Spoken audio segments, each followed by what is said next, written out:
Hello, and welcome to another MagicQ feature video. In today's video, we're going to take a quick look at two new windows or two new views that we have implemented into our help window. So normally, we would get into the help window by clicking help, and that would take us into our manuals. The two new views that we've created are view commands and view logs. If you want to go directly into view commands window, then you can press Control Help, and that will take you directly into view commands.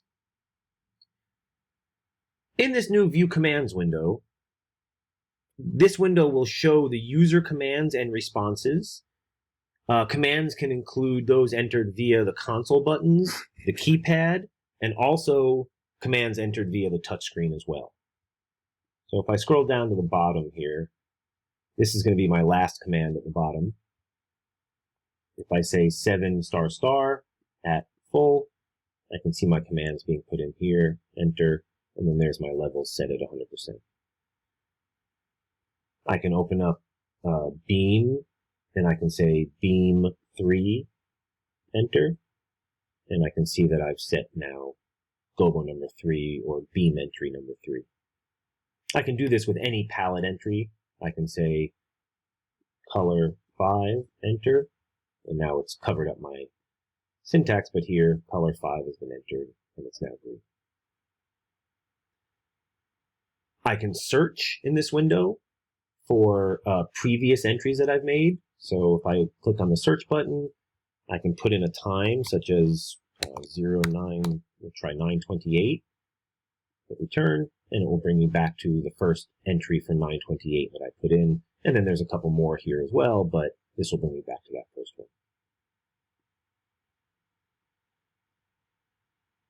The other view that we have is our view logs view. Now we can directly view logs here in the console directly. Now, we're not seeing anything currently because I have filtered out, and there's a filter class here. So if I turn everything on, we will see everything that we can see in our log viewer. Again, you have to scroll down to the bottom. You can also use this to get to the end or the home, the bottom screen here. So we can filter out and look at different things. If I just want to see encoder movements, for example, or fader movements, because I can log all my fader movements, I can log encoder movements. If I pick my fixtures and I go to beam or something, I don't think they got chosen. Let's try it again. So it's ***. Let's try this. There we go. Full. And if I open up beam, and if I use my encoders, I can see all my encoder movements here as well. Things like that. If I then filter out, so I see those, if I go to my help window, I can filter out just encoder movements. And now I'm just looking at encoder stuff for the entire log. This will constantly update any entry that I make, any fader movements. It'll constantly update those things unless I lock it out. So I can choose to lock out my log entries, and then it won't continue to make log entries for me.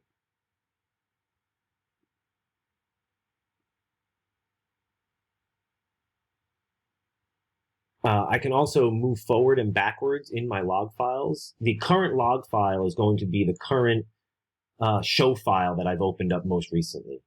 So this log file is going to be for this show file. If I want to look at previous show files, I can click here in my encoder A, and I can go back to different dates. So I can go back to a specific date and time and look at a specific show that I was making at any given moment. If I want to go to the current, if I'm in back at a previous show file, I can always click here, and that will bring me to my current log file.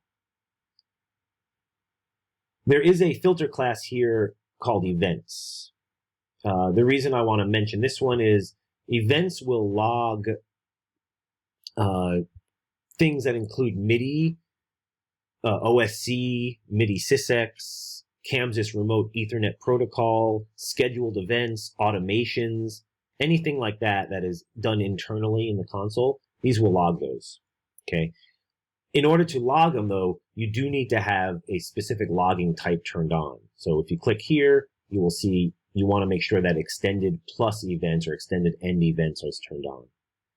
You can also get to this in your setup window, view settings and hardware, and it's right down here, extended logging. Just make sure this is turned on and set extended end events.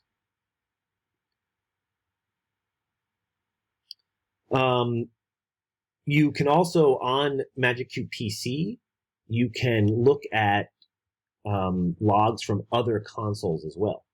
So if you save log files from another console and drop those into your log folder on your PC,